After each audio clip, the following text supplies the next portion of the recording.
What? No theme music, nah? Gusto, now Chris the host. Man, I make a little dinner whilst busting joke. Come to the yard, get it off your chest. There's no hard feelings when you're rocking with the best. Everything's crisp, everything's nice. Throw a little sugar, add a little spice. Ask all questions, cook a little rice. Gamble like Vegas and throw a little dice. Raise a glass and make a toast. Drop by Chris for a Sunday roast. Or 8 days of his mixology. Get twisted and not off the Hennessy. Now your belly's full, play a game of ball. Gusto, he's coming from the old school. No if buts, maybes, whys. No silly questions, I tell no lies. Everything Chris. Everything Chris. Everything Chris. Everything Chris. Everything Chris. Everything Chris. Everything Chris.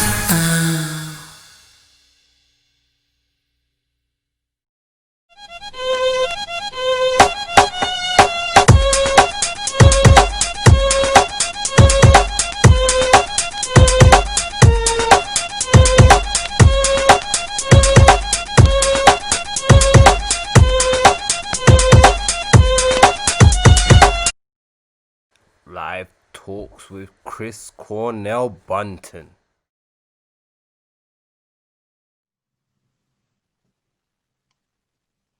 Yeah, something wrong in there. One more time.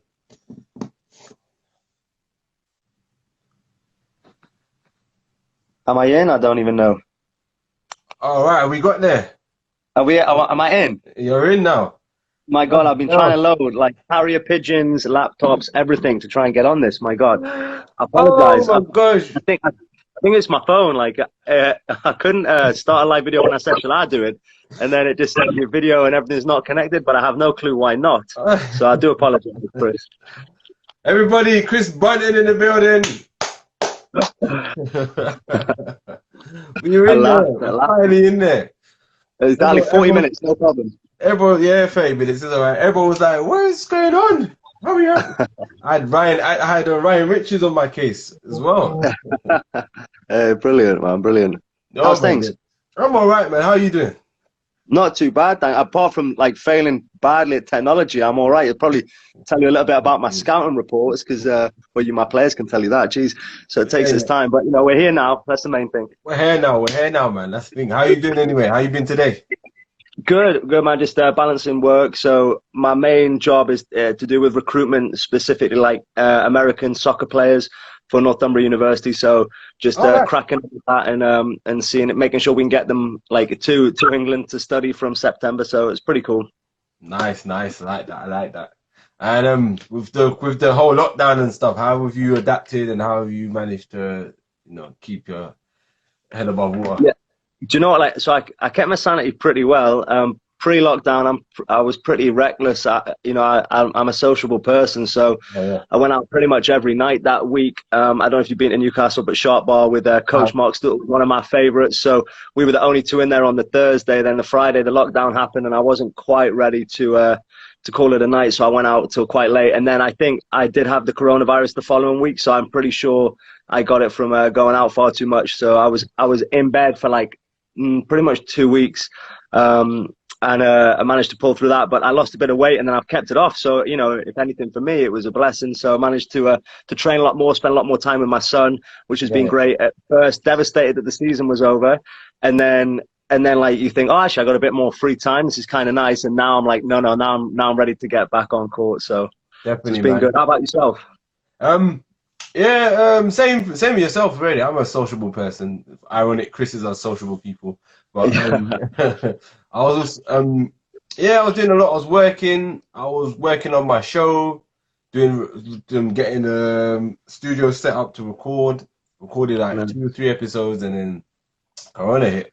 So I was literally in this mindset now where I was just gonna say, you know what, I was gonna wait till this all blows over and I can get back to doing what I'm doing. But then I just ended up doing all these live talks, and I felt like great, these talks, because it's been a blessing in disguise. It's helped me promote myself and help everyone to see what I'm about and what I'm aiming to do. So it's been great. So for me, lockdowns worked in my favor for me. So It's been Good, no, good stuff, man. yeah, man. So all right, let's get into this. Yeah. Where did you grew up then, man? Where did you grow up? Well, Where did Chris I Bunten grew grow up, up?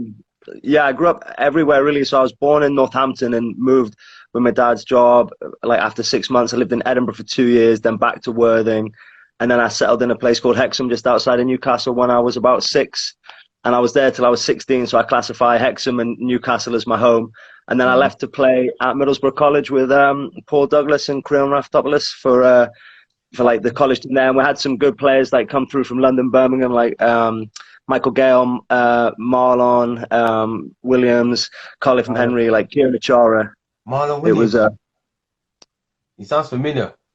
yeah, no, they were really good players, and I think they've all been involved in like London basketball, whether it was like Lions back in the day or Towers, and then played in the States. And obviously, Kieran is the best person that came to Middlesbrough College with his fantastic career and such a great guy. So we were really loaded. So I just pretty much learned. I was like 12th, 13th, 14th man for the first year, and but really enjoyed. Like we pushed quite hard in Division 2 basketball wise, and then.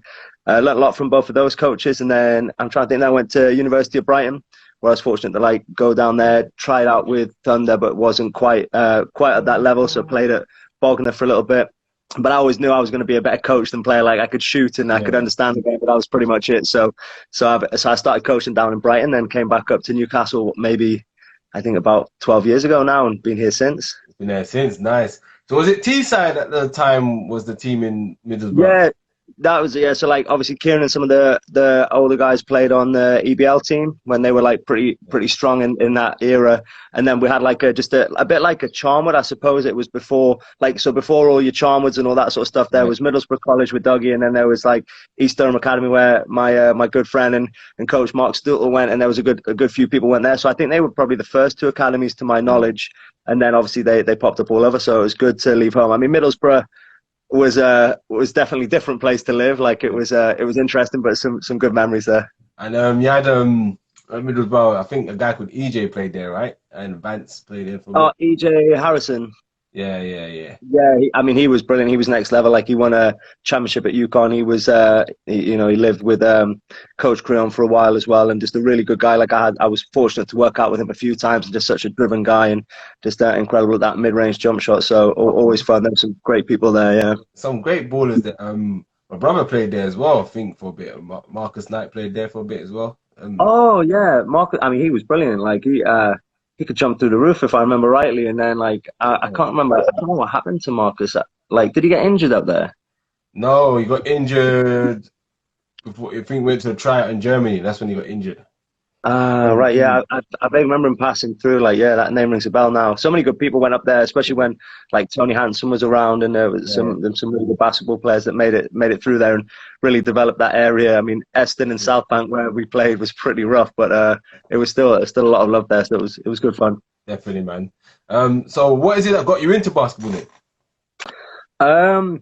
Well, to be honest, I started playing football or soccer to all the people I'm recruiting from the States, and I just wasn't that great. Like I was pretty good. I was always got like the coach's award for collecting cones and all that sort of stuff, so that was great. And then I just thought, you know what, I'm not so good at this. And there was a basketball team at the time, and I thought not many people played, so I went down there and I just fell in love with it. I was about 13, I think, when I started playing. And we had some good older players in Hexham that grew up on the courts, and they really got us into like, you know, watching MJ and stuff like that. And I think at the time it was Beverly Turner who was on Channel 4 maybe doing the basketball show. So we'd watch all that sort of stuff. So that's what got me into it. And then I just fell in love. And then Paul Douglas had just stopped playing for the Newcastle Eagles at the time and set up a PDSD academy out of Gateshead. And I didn't know what to expect. And I turned up there, and I've never seen so many people playing basketball, so many good players. And, you know, he did a lot of good stuff in Newcastle, like really developed the game for a lot of people and opened up the opportunity to go to America. So he was definitely a tough love coach. And I would definitely say that he was my coach Carter for sure. But that was really what got me into it. All right, and then what made you fall in love with the game? So, like, what is it that made you want to pursue as a career in the sport, whether it's coaching? Yeah, I don't know. It's a great question. Like, I generally just loved everything about it. You know, at one point I thought I was going to be in the NBA. Of course, Steve Kerr was my role model, but never got that anywhere near that standard. But just loved that. And then I loved coaching it, loved being around it, and it opened up so many doors. Even when I was at Brighton Uni, I played basketball, and I was at the time interested in strength and conditioning. So I worked as a strength and conditioning coach with the England age groups. That's how I got into like the England setup. And I worked full time back in Newcastle as a strength and conditioning coach for 8 years at an academy. So like I just loved everything about it. Everything I studied at uni, whether it was sports psychology, I did like stuff related to free throw shooting, all that sort of stuff. And I just knew I wanted to be a part of it. And it's opened up so many doors. Like I probably wouldn't be in Northumbria University having the nice job I have in recruiting now if it wasn't for basketball. Like, and it's still all full circle. Like my university coaching, my Newcastle Eagles coaching, and then the university job all pretty much links in. Like some of the links I get to go to the States are from being involved in GB, and then I keep in contact with a lot of the girls I've had the pleasure of working with. I've got a few of them coming this year, so I'm excited to see how we do in the WBBL. And it's just like, it's all full circle. So, I owe basketball a lot, and I want to keep doing it. Yeah, man, you got to love basketball, man. It's that sport where it just has that feel to it, man. Like, it's just, everyone just gets along with everyone. I feel that anyway. No, you're so right. And like, I don't know if you see much, but there's obviously financial troubles, unfortunately, for a lot of teams, I imagine, in the WBBL, like whether Sheffield are or aren't in next year. I think they're going to be in, but, hopefully someone puts some money in, or they go with a younger team. Deserve to be in there. Definitely deserve to be in there. 100%. And like, we're very, there's a lot of people, like too many people to name, that have really supported our like Just Giving page, I suppose it is, to fund our women's team next year. But Paul Nielsen's done a great job in women's basketball, like in and around the country and in Europe and worldwide. Like, he's so good, and he very kindly donated a large amount which pretty much secures us for next year. So really thankful for the community we have, and like even like some of the ex-players who I see, or even some of my players who are on my like second team at uni have like donated. And I just think, that shows you how much that basketball can bring to a community, and hopefully we just continue to grow that. Definitely. I think if we push it a bit more, we can do big things, which is what I'll get into later on. Definitely. So we can do big things with basketball. So talk us through your journey, leading up to Northumbria. So, when I came back, to Newcastle, I worked for 1 year for the Newcastle Eagles in their community program, which was really good. And I'm sure Mark Stewart, but I pretty much followed his footsteps. So he was there for a year, then I took his job, and I did some work in the community, and it was really rewarding, really good. But it was it gets monotonous, I suppose. I'll be honest about that. It was working with years 5 and 6. So for 6 weeks or so, when you're doing a bit of dribbling, passing, whatever it may be, they want to be there. But ultimately, it was like a babysitting service. It was a very deprived area, 10 primary schools in the most deprived area of Newcastle. So, it became more of a rec session, or, for parents, it was maybe a chance for them to have a bit more time to themselves. And it was tough because, I'll be honest as well, I started losing my love for coaching because it wasn't coaching. Like I was happy that I was able to impact on some young people's lives, but it really wasn't coaching. So I think the Eagles saw that, and they said, "Oh, look, there was no teams available to coach," because I came quite late I think I came in September, and they said, "But do you want to start an under 13s or 14s like team with a view to go into the under 13 National League next year?" And that pretty much saved me. Like all of those guys, so most of them, and this is how old I am now, but most of them have like graduated uni 1 or 2 years ago. Yeah. But they it was such a group. Like we won it's 13s, right? But there hadn't been too much of a successful team, but we won the league, went undefeated, and like it was my first taste of coaching, and I loved it. Yeah. The kids were like little sponges, like working with that age group. So that was really, really cool. And I did that again the following year. We split them into 13s and 14s because some of them had to move up, some of them could stay down. But I look back on it, and I'm sure some of them do as well. And like, I knew how to make people fit because that was my job as a strength and conditioning coach. And I was good. I was a good skill coach at the time. I probably had zero basketball knowledge. I look back now and think, Christ, some of the stuff I would have said was horrific. But like, it was super fun. Parents are always going to be parents, and football's way worse in this country, but some of the parents were tough to work with. They want their kids to play like all this sort of stuff, and I say, look, I'm trying to get them better, and now I've got a son. I'm like, I'm 100% not going to be that parent that goes, you need to play my son. But like, so that really bothered me. So I thought, what, I'm going to pat that on the head, and I got offered a job at Newcastle University to coach their women's team. Yeah. And that was super fun because then you only have the issues of dealing with players, and like dealing with players is much easier than dealing with parents at times because they're so blind. So I went to Newcastle Uni and had 3 really good years there. but then Deirdre, who was the coach, and Josh, who was the coach in Northumbria, had been there for a long time. The opportunity came on board to go to Northumbria, and Newcastle Uni definitely didn't take it well, like my boss at the time, but it was just the bigger opportunity. They were playing in what was going to be the WBBL. They had a much bigger recruitment budget at the time, and it was a solid program that, you know, Deirdre had built up for 20 years. So that was my dream job. And then, you know, the rest is history. We've had some good years. We've had some tough years with injuries and, you know, like myself underperforming and recruitment and all that sort of stuff. But it's been so enjoyable. Like I would never change it. And I think I'm finally like going into this next year. I'd say I've had 3 solid years of getting like really good people involved. Like the Newcastle Eagles took over 2 years ago and really pushed it in terms of branding, awareness. Like we sit side by side by the men. So, you know, the sky was the limit for us, and then COVID happened, and, you know, things took a back seat. So, but all in there, it's going in the right direction for sure. Definitely, I've seen Newcastle doing great things. I like the fact that the men have they've incorporated the women's to it. So, you know, it helps. Like you said, it helps with the brand. I wish Leicester would do that as well. That would be good as well if they did it more. Yeah, come on, Russ. If Russ is here, he needs to sort that out. Like, what a great guy Russ is, but he needs to sort that out for sure. So talking through that year of Northumbria, talk us through that whole that WBBL year with Northumbria, man. How was that like? My first year. Yeah. Yeah, it was good. Like I still look back at it. So like I keep in touch with most of the players, well, nearly all the players. There's maybe a couple that, you know, you don't have the best relationships with, which is a shame because I pride myself, and anyone who knows me and anyone listening knows I'm a people person, and they probably think I know zero about basketball. But, you know, it's getting there. Every year I coach, I learn a little bit more.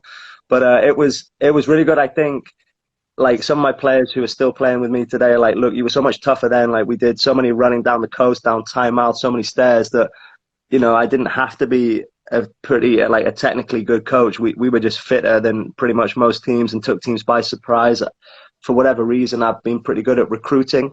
I worked 5-star camps with Matt Newby, God bless him, at Leeds, and you know, I had some connections then. I said, look, I've just been given this job. We start in a month. Any players that you know, and like, you know, they sent me 2 diamonds, to be fair. So that really helped. And then we had some very good British players at the time. So it was a whirlwind season. We were fit, and I'd like to go back to. I think we finished 3rd, and I'd like to go back because if I had the knowledge I had now, and every other team stayed the same, by the way, I think we'd do a lot better. Like, but it was a good season. And Mark Clark completely. I think that was the year he outcoached me 100% in the playoff game. We finished 3rd and they finished 6th, and like they had like Sav, Abby Lowe, like they had a ton, Imani, they had a ton of great players, and he just he absolutely mind effed me pretty much, and I was stumped with his with one of his zones that he threw out. So, you know, since then I realized I had a lot to learn, but it was a good learning experience for sure. How many years was you at Northumbria? So I'm still there now, and I'm going into my 8th year. So we linked the program. So like most of my WBBL players are doing their masters or undergraduate, and then they play for the Eagles as well. So when you was coaching the Northumbria team in the WBBL, how many years did you coach them? So I think we got taken over like a year. I think we changed 2 seasons ago, so it would have been 5 years as Team Northumbria, and then we moved to Newcastle Eagles. But we played the first half of the season out of Northumbria because the arena wasn't built, and then we moved in Christmas. Okay, so Northumbria's not got. Oh yeah, there's no WBBL team in Northumbria no more. It's just. No, that's right. So I still coach both. So like all of our training sessions, everything like that works at the uni, just because most of the girls are there, and it's just easier for them. Like, it's quite central. They can get into the arena whenever they want to shoot if they want to. It's about a 20-minute walk from the center, so yeah, it's decent. You had 2 decent players too that I know very well. Nicolette and Tiana played for you, right? Oh my gosh, yeah. I mean, I would love to have them back. I mean, so we'll start with Nicolette. Nicolette was outstanding. So I remember working with her at 5-star, and I think she'd already been talking to Josh, who was the coach, who decided to leave for other options. And so I kept on those talks, and we kept Nicolette, or I was able to keep her for 3 years. I think by the 3rd year she was done with me in the whole city, in the whole system. But I think, like, looking back, she'll say that she had like a good time, and I absolutely love working with her. Like, what a talent! And I think she's the future of GB. Like, I don't see any other point guards coming through, unfortunately, at this moment in time. And she's got a unique skill set. She really worked on her time here. She probably wasn't known for a shot initially, but then, you know, I gave her confidence 100%. I can't speak about her like foreign experience, but I know Lee's the same. Like, we'll give her a ton of confidence to shoot the ball, and she's shooting the ball so well. just super tough. Like, you know, she's always going to get a steal a game, which is going to lead into a fast break late, normally at crunch time. She's just a great person. And then T, my God, T, when we won everything, I had obviously T and D and Nicolette. We had like a loaded team. And I thought we were in a similar situation this year. Before it ended, we had some very good like personnel. But they were great. Like, T is probably one of the most knowledgeable players in the league, and just like wittiest people I've ever met. Oh yeah, honestly, like super nice. Like, she had time for everyone. I remember when I was doing like the S&C, she would come in and train there. Like, she'd work out with the kids at college who were in like the EBL or whatever it was at the time. She would get, you know, pass on stuff to them, and she's just an all-round great person. And unfortunately, or you know, fortunately for Len, who's done very well for himself and absolutely loaded. If I win the Euro Millions, Tiani's 100% coming back up to Newcastle for sure. But I need to try and win that Euro Millions, because I would have it back in a heartbeat. We'll try and win that, man. We will try and win that. And you had and you had another player, Andrew mentioned, Diana. Yeah, she was. So like, those two were great, because T would put her arm around everyone and say, oh, look, you know, like, hey, this is what you can do. And Diana would just flat out scream at you and tell you what you're doing bad, including myself, like tell you when to shut up and do whatever. But they complemented each other so well, and they both had hearts of goals, and they were just driven. So, you know, people like Tiani's probably the most successful women's basketball player in the WBBL. And even though she couldn't play in the final, we won. Like, she was a massive part to it, like just talking to me in my ear, like keeping me calm. Like, she could see how like hyped up I would get at times. And I think I'm a lot calmer now, but you know, she's just such a great teammate. She'll be a great coach if she wants to get into that. You know, she'll be great whatever she turns her hand to. So yeah, they're both great people. And we had Nicolette on that team, Chloe, who's gone on to play some really good years in Germany. She won the DBBL last year. One of my current players, Mante, she was in the final there, and so unfortunately lost to Chloe, but obviously happy for Chloe and sad for Mante, but hopefully gave her better things to come here. So, you know, we've had some really good players through the system who have gone to play professionally in about 7 different countries now. That's good. I like that. So you've had some success in helping them get there. So congrats to you as well. Talking of that playoff final.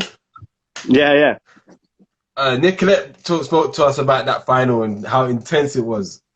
I believe in that final, Tiani was injured, right? Yeah, that's right, yeah.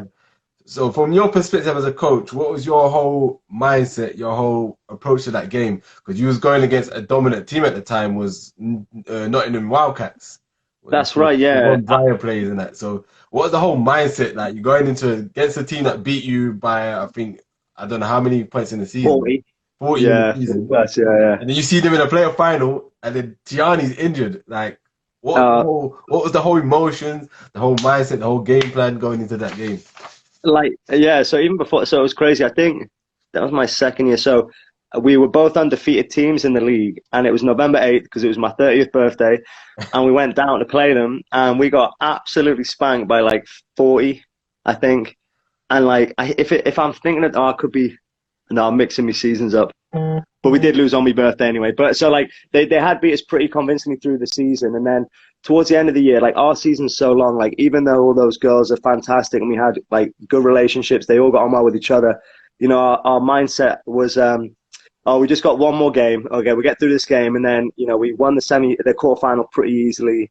And then we were like, okay, one more week. Like, you only got to put up with this for one more week. We got this next game against Sheffield, and like, you know, everyone played awesome, but T&D sealed the deal in the overtime by like, you know, making a great decision, spread the floor. They went pick and roll. Tiani, just do whatever you see. So, you know, she was awesome with that. And then we had the final. And I was like, we had to do some things differently. And it's so hard look back on it now, but we made a few tweaks, and we said like what we were happy for people to beat us by if they did. We worked on our press. We hadn't been clicking on all cylinders through the year. Like Abby, who was a big part of it, who got a few steals at the end of the game, our Swedish international, she came up big with some stops and some deflections, and we pretty much, I remember we worked on our 2-3 zone from all the out of bounds plays, and then at the end of the game when it was getting closer, they were expecting us to do that. I remember I would assume they would have done, and we like mixed it back up to man switch and everything. We got a couple of steals, so you know I like to think I was pretty happy with how I coached, but like obviously players win games, like they were just ready for it.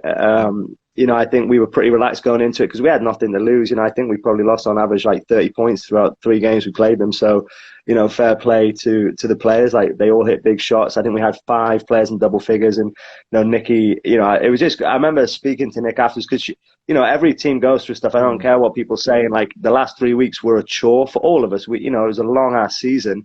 And she came up and like said, "Oh, you did a great job," and I gave us a hug. And it's big for Nicolette because normally she'd rather just take the piss, as you know, excuse my language. So no, it was real nice to hear that from her. So, you know, it was a really good feeling, like a great 6-hour journey back for sure.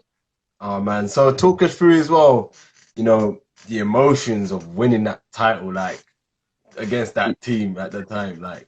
Yeah, like, well, honestly, like, I hadn't gone to London too much. I'd never been to the O2 before. So, like, the whole day I'm taking photos around the locker room, seeing who's been there and, like, you know, saying to the players, like, enjoy this. We were super relaxed, which obviously helped them. And it, like, the crowd was great. I know it was the first year. So it was the first year with the O2. So we went after the men. So obviously people leave, unfortunately, the nature of men's versus women's sport. There's still a lot of people that stay behind, and it was just great. At the time, we were still Team Northumbria, so like the director of sport at the time, like he flew down to see the game, and like he was super excited for the girls in the program, and like it was great for everyone. Like, the only thing I look back on is I really wish Tiana could have played in it. I mean, she's so influential. Like, we wouldn't have got there if it wasn't for her. But as a player, you know, I'd love her to be on court, but she. You know, everyone, it was so great. Like, the champagne after, my head was so sore on the way home. I was so drunk. The bus driver was so annoyed from pulling over every like 5 minutes, bless him. Like, but again, I used to coach his son on the under 13s team. So, you know, it's a real like family affair up here. Like, he worked for that company. He's like, I'd happily take you. And then the only downside was I think we got back about 4 a.m. and I had to be in my main job for 8 a.m. the next day looking like crap. So that was fun. But yeah, it was the joys of coaching basketball in this country, right? Oh no, tell me about it. So wait a minute. So you're saying your game was after the men's game in the final? Yeah, it was the first year. Yeah, the first year. Yeah, I think it was because there was some event on. I don't know. Yeah, it's a bit annoying. Like, people just came to watch the men and then leave for the women's. It's just like why can't we appreciate the women's game just as much as the men's game to a certain degree? Yeah, 100%. It's so. I mean, you know, unfortunately, the world won't change, or hopefully it will, but it's going to take a long time. But like that game specifically, like, there was so many good players. Like Amber Stokes, Christ, I think she had 4 minutes of rest in that game, if I remember rightly. And Dave Greenaway can definitely be told about this, but he rested her in the fourth quarter for like 2-3 minutes.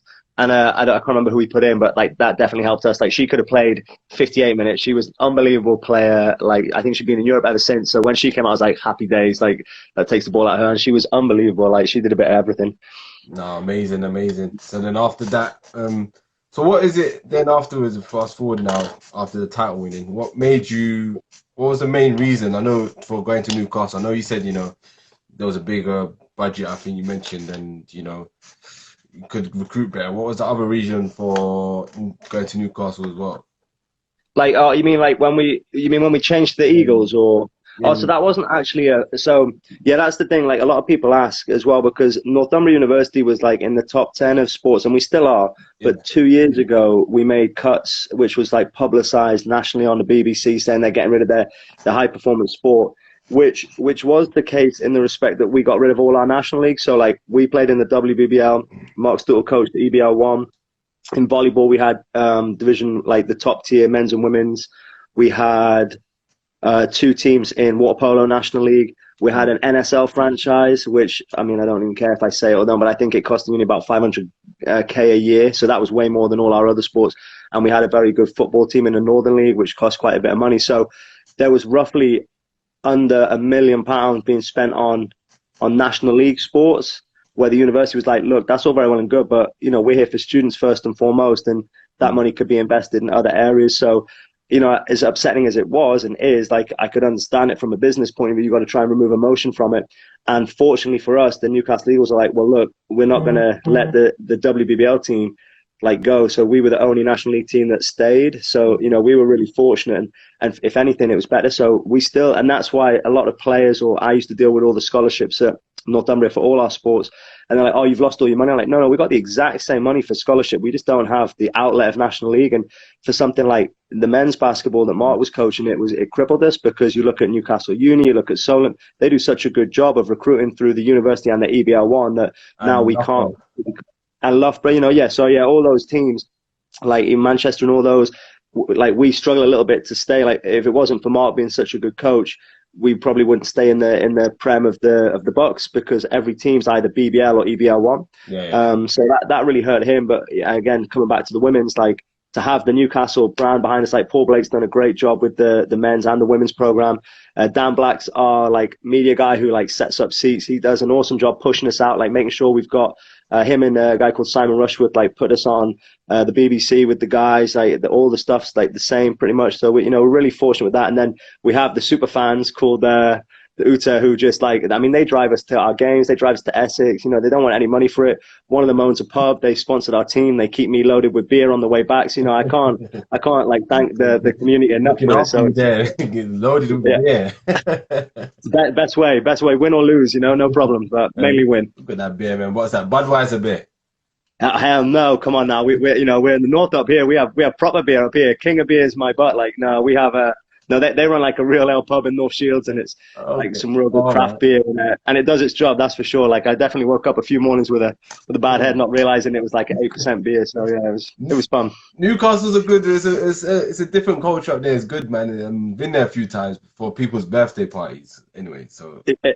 Well, you need to keep coming. It's the best place, man. Jeez, like it's the number one, again, from my student hat on and working, it's the number one student destination in Europe. So, you know, that's saying something. It's just like 2 universities, like a ton of nightclubs, bars, restaurants, and it's cheap as chips. So I absolutely love it. At one point with other areas as well, isn't it? Because I know when I was in Leeds for a bit, Leeds was like one of the top ones at one point. Yeah. No, Leeds is good, but you know, I'm always going to be a Newcastle fan through and through, like for the nightlife. Manchester's real good as well, right? Yeah. I like Manchester. Yeah, Manchester's good as well. A lot of places are good. So talking of that, then the culture of Newcastle, man, what's that like, man? I noticed from my perspective, I know that culture is very supportive. Like the way you've done the marketing up there, where you market your players, the way fans support you guys. What's that culture like up there? I remember a funny story. When I went out for my friend's birthday, it was in the Top. Yeah, I've been there a few times. Yeah. We was in the club and we was all talking, and then some of the Newcastle Eagles players came in, and I know Darius 100%, obviously. Darius, yeah. And I know Darius from London, so he's come in and like we was talking to everyone. Guys were talking, and all of a sudden he came in, and they all flocked their direction. I was like, oh wow, like this is. I smile because I was like, this is what it should be like for basketball players here, man. Like they should be. That's it, the attraction. Like, what was your perspective from it? Well, we're going on that one 100%. Darius is the master. Like, if I ever need to go out or need anywhere, like he is known. Like he must have put some serious time in, and I know that only because I was fortunate to be his S&C coach for 3 years when that was my main job before I was coaching in the WBBL. And like, you know, he has an amazing hookup, a very friendly guy, and just so lovable. So like, if ever you're up in Newcastle, you just need Darius to take you out because all the doors seem to open. So yeah, definitely good. But to get to I'm gonna try and shout him now. Dude, let's go out, Darius. Oh, exactly. Tiani's on. Oh, we go. Hey, what's going on, T? I've been saying nothing but nice things if you're here. But yeah, the fans are great. Like they, you know, again, credit to the Eagles organization for marketing us. But I would like to think like by the end of last season, before we ended, we had about 150 to 200 fans that would come on a like weekly basis, which is a lot more than most other WBBL clubs. Yeah. And I think that is because we link with the men. So the men are like really pushing, like, you know, we get pushed out by the men and by the fact there's 2,500 fans come on a Friday. So that's one positive thing. But then the players I'm able to recruit, they're such great people, and they get involved with the community that people can't help but like introduce their daughters to them. They're very good at spending time with them after. So I think that just it like steamrolls everything, and like the support they give, like, you know, just by saying, like, looking at the Just Giving page, the people who have bought season tickets, making positive comments, like want to be around for the women's game. It's, you know, it's really refreshing. And it's the same, like, I mean, football, we've got passionate fans, but at least, you know, I do love the city, and the people who are involved in our club are phenomenal. Okay, that's good. That's good. Definitely, man. I definitely need to come up to a Newcastle game. Plan to anyway. Planning to try. What? Yeah, 100%. Yeah, you got to do it. You got to do a men's and a women's, no problem. Yeah. Double winning weekend, and then there's Tups Up on a Saturday. No problem at all. Yeah, cool. Shout out Darius, we do it.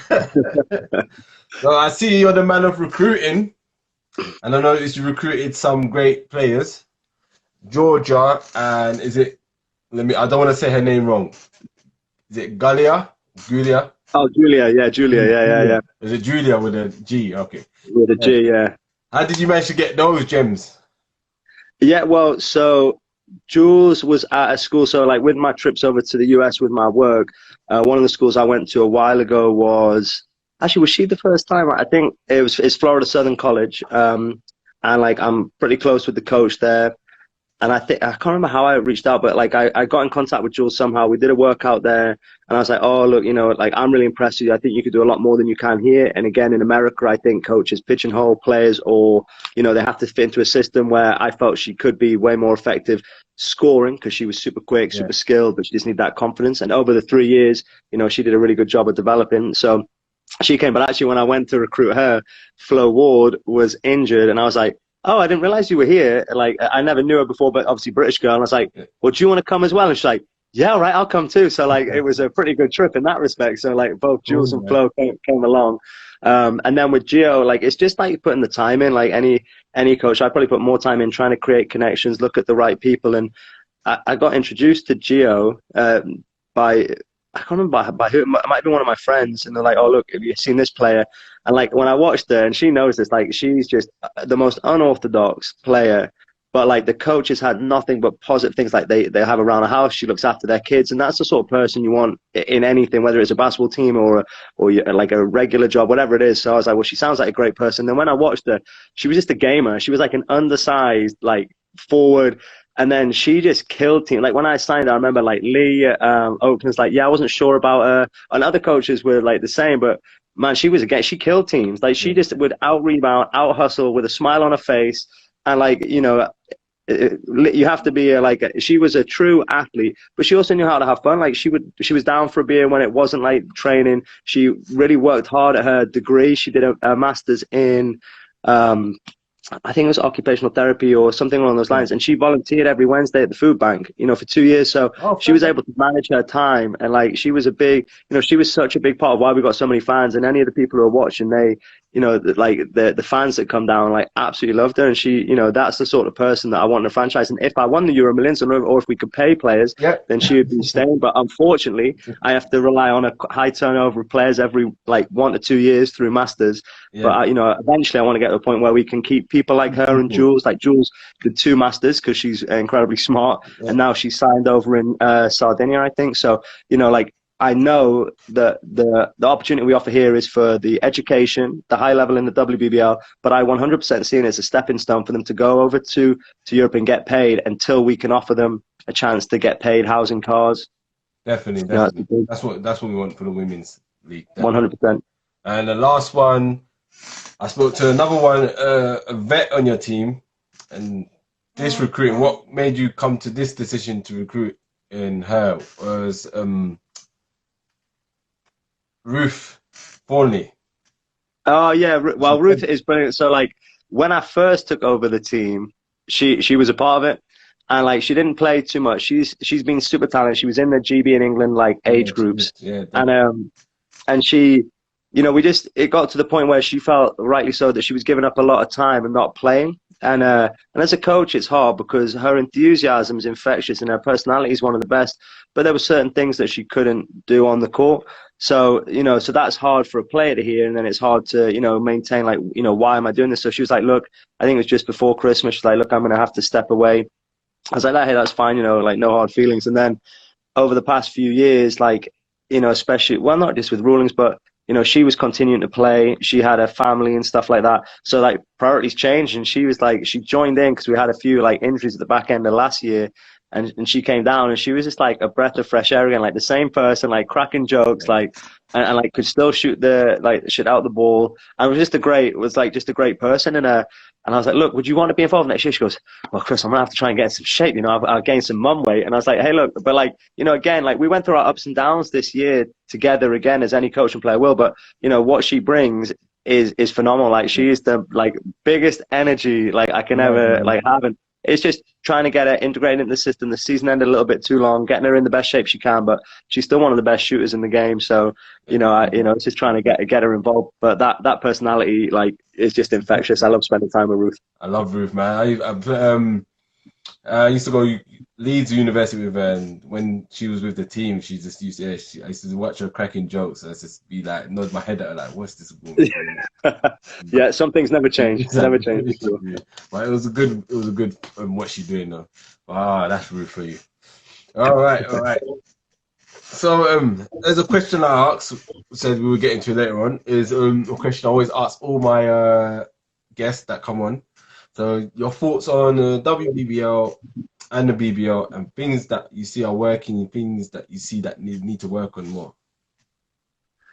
Oh, that's a good question. And like I did send you a message saying I'm always honest. So I think the league's doing well, and it's so tough. Like it's probably easy for people to say, oh, the league's not doing this, or this. I think it's a very tough time, and I think like, you know, Andy Webb does a great job chairing like the BBL and WBBL, and the staff that they have done a great job. So I can't really comment too much on the BBL, but on the WBBL, I always think we should have like a separate board who can make an overriding decision, because it's a franchise.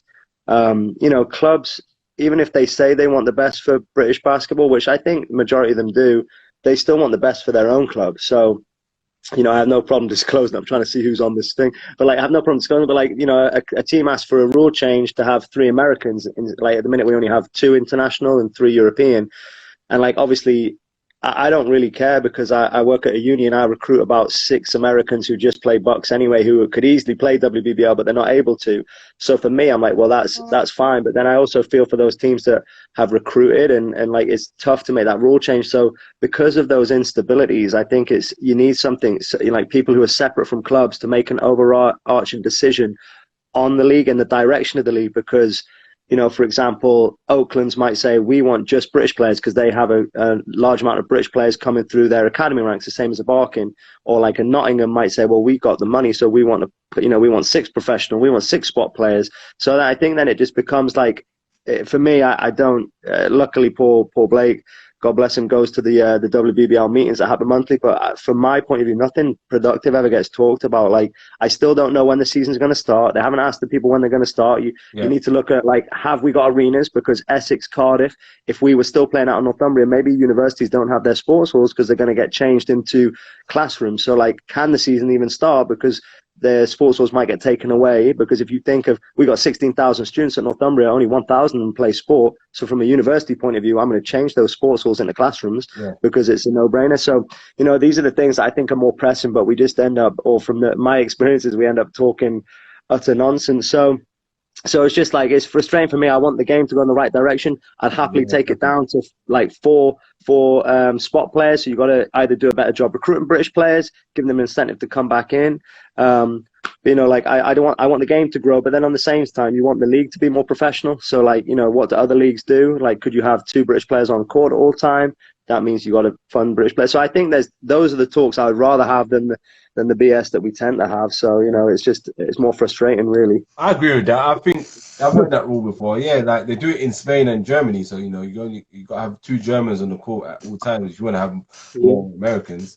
Like, exactly, yeah. It's good to have the Americans on, but in the team. But like, I think what a lot of people don't like is too much of them, because it's like, you know, some people feel a certain way that it's not helping the league. But having Americans over, it does help the league in a way. At the same time, to develop as well. So it's all about everyone working together. But exactly, yeah. And that's another one. Like I get frustrated with Basketball England. They've been very helpful for me. They gave me great opportunities with Coach Chemmer with the Commonwealth and stuff like that. And they put me on this coaching thing for this during this year. So, you know, they're very good, but they've got a tainted view, in my opinion, of like people going to the States and saying, oh, it's not for them. Like, look at these bad experiences. But like even Flo. So Flo played for me, and she was on CJ's podcast tonight, and like saying, oh, you know, she had a tough first 2 years. But I guarantee you go, you know, all these players, like even the players I recruit, I would say 90% of them didn't enjoy majority of their college career. Would they go back and change it? No, because they might have been in Florida. They're getting stuff paid for. So, you know, whether they agree with the coach and like the culture there is so much different, and the sponsorship. So until, whether it's Basketball England work with universities and they can say, right, we can give Holly a Holly Winterburn, for example, we'll pay her full tuition, we'll put her in and then we want the university to put her in accommodation. What stipend can you give her? Then maybe you might start keeping some of the better British players. But like, you know, we can't, like, I probably have one of the better budgets, and I can only get postgrads, because there's no way I can pay if I paid $9,500, that's a third of my budget gone, and that's how much it costs for tuition. So you know, like, it's just not realistic, and I think it's frustrating when they don't want to send kids. Like, of course, it has to be the right for the kids to go in the right situation, and that's why, you know, doing your due diligence helps. But like, I think it's a great opportunity, whether they quit basketball, whether they don't quit basketball, they have life experiences, to have something paid for instead of coming out with 45 grand's worth of debt. My gosh, go and enjoy it, see if you can. Like, I had Maya Price here last year. She didn't think she was good enough. She came up, and then all my Americans were like, she's really good. What's she doing here? I was like, I have no clue. Like, I'm happy she came, but like, we were telling her she should go, and then she goes, oh, do you think I can go? I was like, 100%. And then I've got some good connections. She went to a place called Etgood with a great coach, really develops the players, right on the beach in Tampa, where St. Pete. So, you know, it's a beautiful place to be. She's loving it. You know, she's absolutely loving it. And I was like, look, you better come back to do your master's. She's like, of course. So like, you know, like, I would much rather players have that opportunity, and if it's not for them, then they come back, and if it is for them, they'll stay and progress. So like, I think that's how we should continue to work. Definitely. I agree with that one.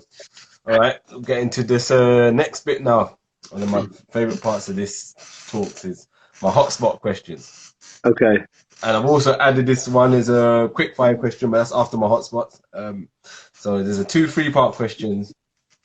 First part is, because you're a coach, from coach perspective, is first part is a player you love to coach, a player you love to coach against, and a funny player you've coached. Okay, so a player I love to coach. I mean, I did love to coach. Like, obviously, like every coach says, all of them. I'm gonna say like Alison Gorel. She was with me for 2 years, and she came in my second year. And she came for 2 years, and like she's done some great things. She played for me. She couldn't sign anywhere, but then Sheffield were able to offer her like a good deal. Yeah. And then she played in Germany last year. But she's like super switched on. Started her own psychology, sports psychology business now. She may be coming back to play next year somewhere in Europe. But like, just working with her was great. She was super positive, and even if I was having a hissy fit, you know, as coaches we have breakdowns too. She was pretty good at saying, "Hey, what about this, and you know." So like, I always have a pretty good relationship with players, but I think she was one of the first I really enjoy working with, spending time with. Like, it was a professional relationship, and she was like, you know, she was like a sponge completely, and then would help me out if I needed some support. Or like, I remember one game, the first season, I went for a foul to advance, and then like a play to score. She goes, "Oh, why did you foul?" And I said, "Well, like, so she did miss. She did miss one of the free throws. We had a shot to like win, but we didn't win." I said, but she goes, "Well, what if she made them?" I said, "Right, well, I'm taking, you know, from a coaching point of view, I foul because I can control that. Like, I'm not saying that you guys can't play defense, but I can control the stopping the clock. And then if she scores, then we still have time to maybe score 3 if we needed to, or whatever it was." So, you know, we just had like pretty healthy conversations about stuff like that. So I really enjoyed that. A player I hate to coach against. I like to coach against. I would like to coach against. Okay. I don't know. There are so many good. So last year, I like to coach against. Okay, I like to coach against Leicester. Specifically, like Kate Oliver's a top player, and so is like Brie Elmore. I mean, they had some great players, but like for the past 2 years, I remember them, and I thought we did a really good job at home. We lost by 2. We held Bria and Kate to like 11 points combined. And then Sarah went for 29, so that was my bad on the scout. So, you know, that was a tough one to take. And I love like coaching. I think Jesper is the best coach in the WBBL, hands down. Okay. So like I like coaching against him and seeing what he employs, and you know, it's I always like my battles with him. Nice. And then I said, funny player you coached. I mean, Ruth's up there, but Steph Gandhi, I coached her for 1 year. My God, she is a pure joke. Like, she I mean, she's just brilliant. I've been messaging her today. I watched her talk, and she's like, "Oh, I'm not done just yet." So I messaged her saying, "Look, any danger you want to come back to Newcastle?" I know it was a 100-mile round trip, but you know the door's always open. So, Yeah. I mean, Steffi was just brilliant. She was so great for the team, and even though she wasn't on our university team, when we won Bucks last year, she met us at Wetherby, hopped on the bus with bottles of champagne, and was in Tucked Up till stupid o'clock in the morning. Still went to work. So like, you know, she's just brilliant. Like, she's absolutely brilliant. So, I've got a lot of time for Steffi. Like, she's class. Dope. Second part of the hotspots. Player you.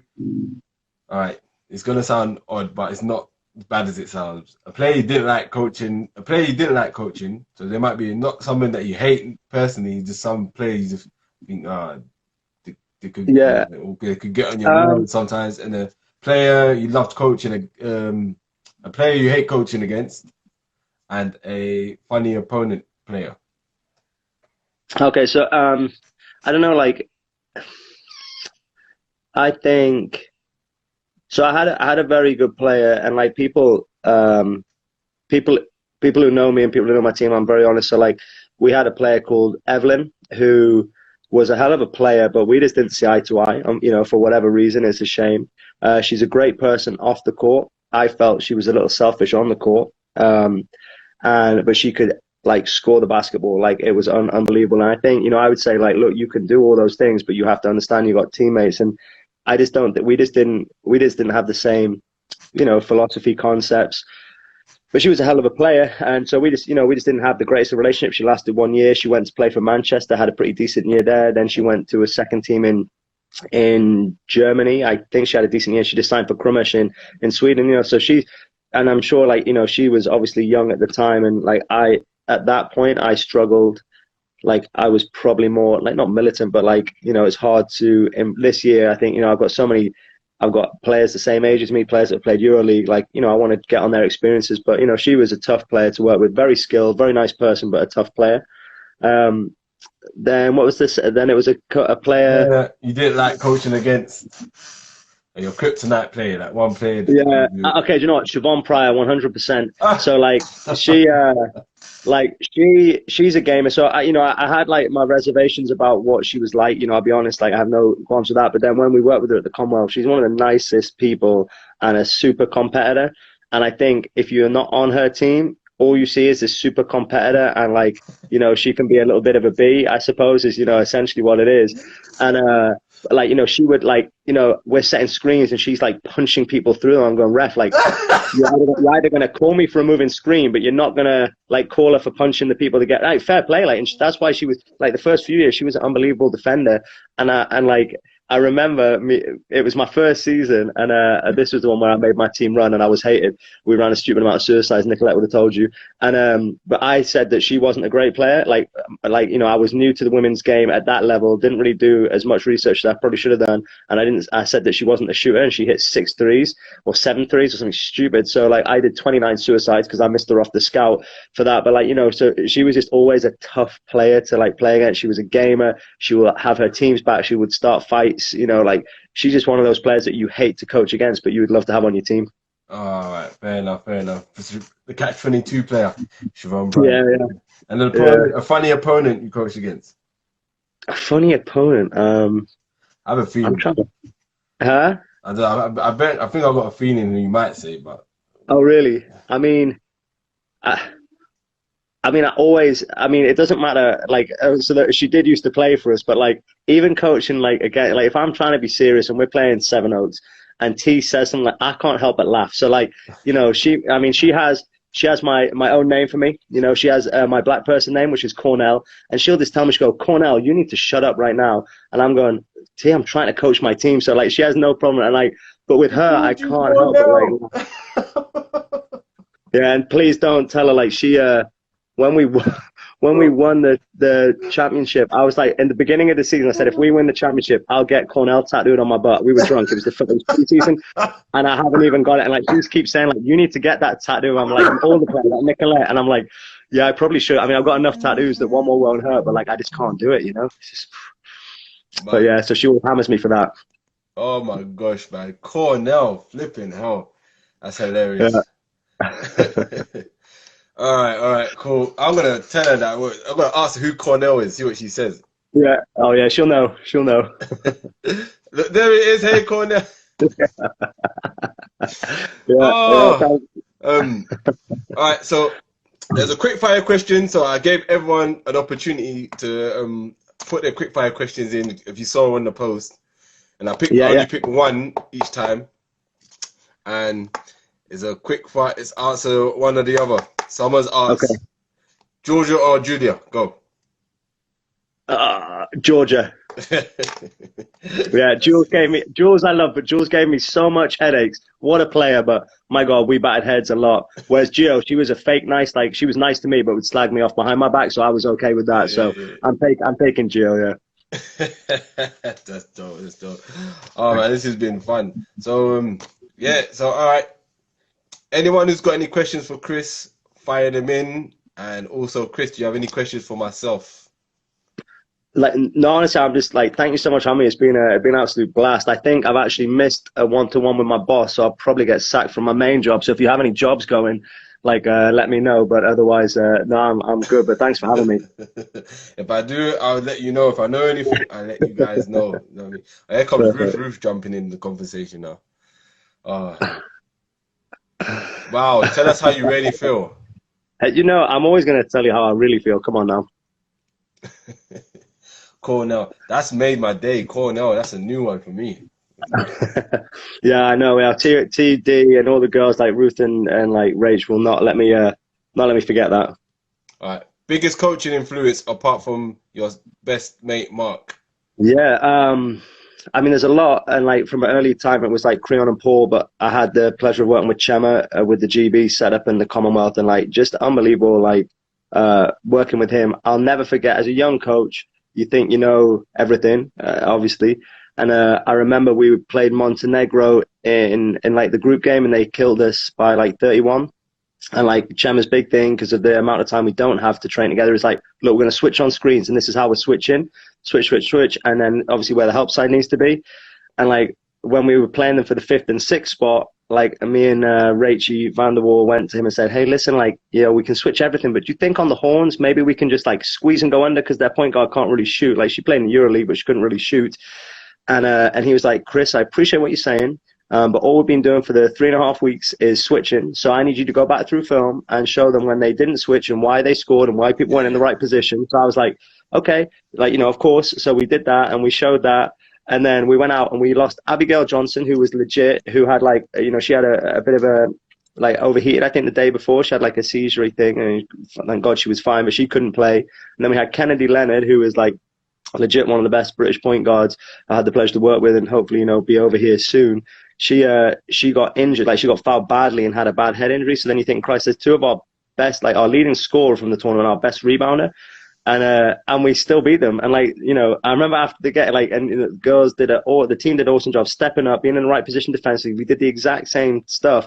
And I remember thinking at that point, I like said to Chum, I said, listen, I'm so like in my head, I was right. You know, like as a young coach, I was right. And I didn't really truly believe in what you were trying to do. Yeah. And he's like, look, Chris, you got to like, there's always a million different ways. Like people can see what I do and don't like it, but at the end of the day, if you drill it and you're consistent with it and you're simple with that message, then you know you can be. And that was one of the first things I took from him. I took so many other things from him as well, but I was like, you know what, you know, you know, you can ask T. I used to have about 80 different like screen defenses, and then what I realized was I was confusing all the players. There's probably only T that could go, oh yeah, okay, so on the 4 we're going to do this, and then if it's big with trap, and if it's this. Whereas if you just keep it simple, like you can just like go, okay, you're going to be way better, let's have them beat us. So you know, I started learning that from Chema for sure. Definitely good, that sounds great. And also any hints at recruits for this year? Yeah, I mean, you know, let's try and get Nicolette over here. I mean, if I win the Euro Millions, we'll get Nikki and we'll get T. But we've got I think we've got 2 very good British GB previous 20s coming in. A really good point guard. By the way, it's gonna log us out in 10 seconds. So. Oh, no problem. But yeah, well, thanks for having me, man. I appreciate it. No worries, and everyone else who tuned in, add us on Instagram. Information's there. Everything Chris. Everything Chris. Everything Chris. Everything Chris. Everything Chris. Everyting Chris. Everything Chris. I'm CHRIS.G, host of Everyting Chris. Hope you liked that video. If you did, click that like button. Also leave a comment. And also, if you want to see more, click that subscribe button to get a notification when we upload new content every single time. I hope you enjoyed that video, and I hope you stay tuned for some more. And also, as you know, with me, everything's always Chris.